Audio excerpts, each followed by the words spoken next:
Rankings were decided early Sunday. LSU is the number 1 overall team in the eyes of the committee, which means the Tigers will face number 4 Oklahoma in the first semifinal December 28th. That'll be the Chick-fil-A Peach Bowl, LSU's first playoff appearance, and they're a double-digit favorite. In the second semifinal, what a heavyweight battle. Number 2 Ohio State, number 3 Clemson in the PlayStation Fiesta Bowl.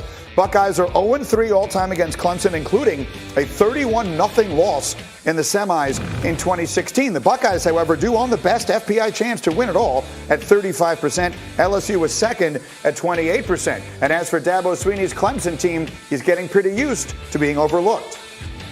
It's the first time since 1966 that a team started the season number 1, went undefeated through the regular season, and finished third. Okay, so that's history. First time that's happened. All right, number 1, so congratulations on that.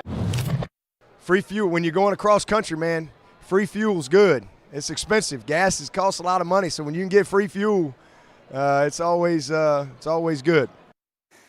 That was on our special yesterday where they announced it. Rex, I thought of you because A, you love Clemson, you love Dabo, your son played there, but B, when you're a coach, that's the kind of thing you dream about, yes? Oh, absolutely. I mean, you see it right there. It's like any little thing that you can motivate your team with, he does it. And, I mean, look, here, we can say what we want, but the polls actually got it right. I mean, LSU deserved to be number 1 because of who they played and all that. Clemson, but make no mistake about it, I still expect Clemson to win this whole thing. Clemson, by the way, is a 2-point favorite over Ohio State. There's a big difference between what you earned and how good you are. Is the general consensus, Laura, you cover this all the time. Do you think most people think Clemson is the best team? I think so, and I think that's why all of this was shaded around Clemson, Greeny. When everyone was looking at what was going to happen with the seeding here, and specifically that number 1 and number 2 spot, it's because no one wants to play Clemson because of all the respect toward them. So, yes, maybe Dabo's using this as a chip on the shoulder for his team to say, look, everyone's doubting us. These other teams in college football are not doubting Clemson. They do not want to play them. And I don't want to make this about Alabama because they're not a factor in any of this right now. But if you remember what happened to Alabama against Clemson in the national championship game last year, it was because Alabama had gotten complacent. Nick Saban said his team started to feel themselves. They started to feel good about themselves.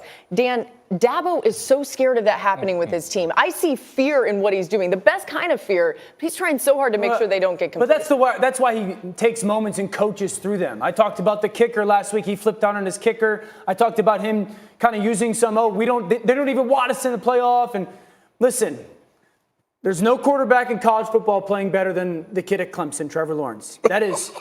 I don't agree with that, but go on. I'll let you keep talking. I love it. Whoa. Burrow's okay. Can't run from it. Keep running. There's no running back playing better in college football. He's done. And there's one defense. There's one defense in the country. Oh, gee, did he really just say that? Come on. Sit down. Let me bring Marcus back. I'd like to say it, preach to him. Sit down. Tell him the way it is, Daniel. No, hang on. Tell him the way it is.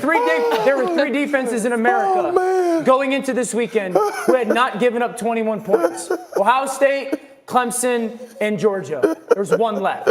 There's one defense who has not given up 21 points in the country this year. Who did they play, though? Who did LSU just play? Yeah, they just played Georgia. Oh, okay. All right. How many touchdowns they gave up? I trust your reaction is because you believe Joe Burrow is playing better than any If you've been watching college football, everybody thinks Joe Burrow is the best quarterback in college football. I mean, look, I love you to death. But numbers, have you watched the games? Let's go look at the schedule between LSU and who they play compared to Clemson who they play. We're going to do the schedule. You have to. We're going to do the schedule. Let me tell you something. If this was flipped, look, Laura knows better than anybody. We don't live in a world of ifs, Marcus. Laura knows me better than anybody. I would crush LSU if they didn't play up to the standard. He would, and he has. Would kill them. How did they not play up to the standard? If they played the schedule that Clemson played, I would sit on this show and say, I don't know if LSU is as good as everybody thinks they are. They beat everybody by 40. They can only play the teams that are on their schedule. Stop going to the schedule. Strength of schedule matters, though. Check what their record is against the dominant teams in college football the last 3 years. So why are we ranking teams off of who they play?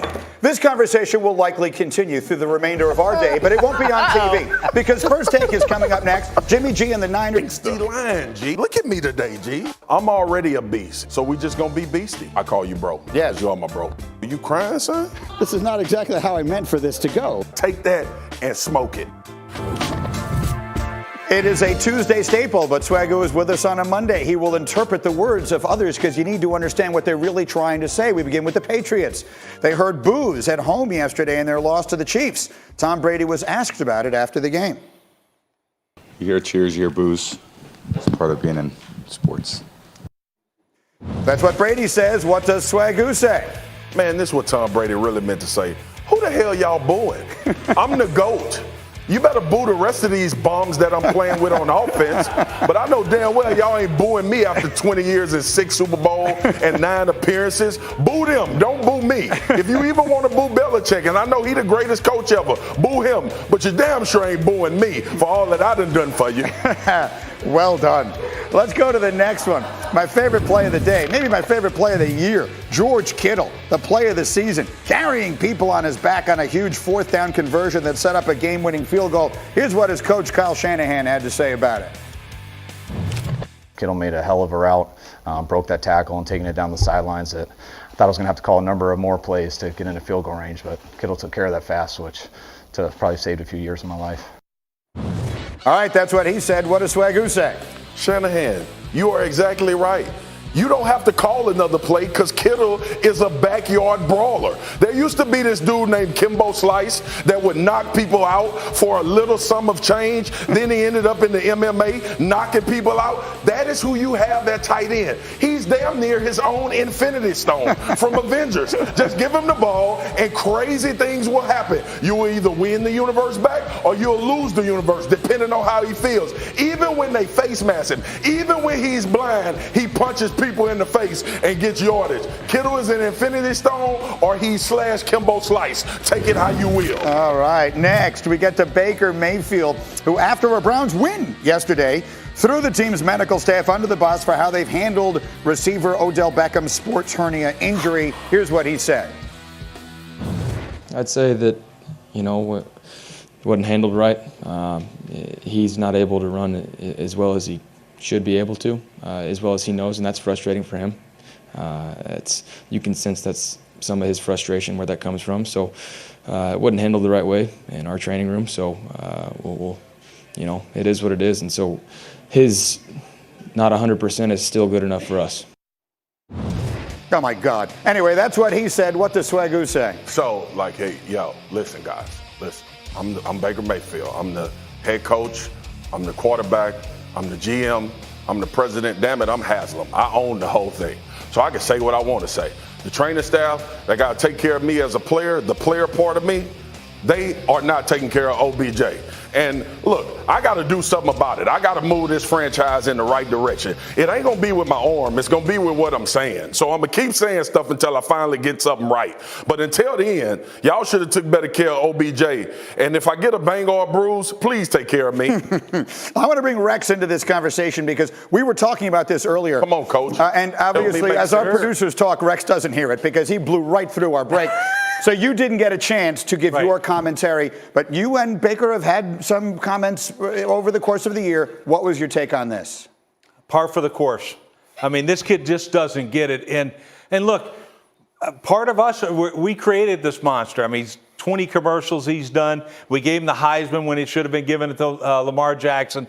I mean, he's picked the head coach of this franchise, to your point right there. I mean, this guy, why not? GM, everything. And to me, we helped create it, but kid, grow up, and there's people where are the people that help this guy to just say, hey, listen, shut up, don't swing at every pitch, talk about the game, talk about how you're going to get better, because trust me, Cat, you need to get a hell of a lot better. Listen, they've had in the last 3 weeks 2 big divisional wins. One of them was against the Steelers, and all anyone wanted to talk about after that was Myles Garrett, and understandably so. And now they win a game in the division, and all anyone's talking about is Baker Mayfield throwing his training staff under the bus. He's overshadowed it all year long. Look, the responsibility for a quarterback is to not only lift their team, but to make sure the message message is right coming out of the building. That's your responsibility. That's why they pay them all that money. That's why they usually get drafted first round, first overall. Baker Mayfield ain't figured that out yet. If you think last year's offseason in Cleveland was interesting, I can't wait to see what starts to happen now.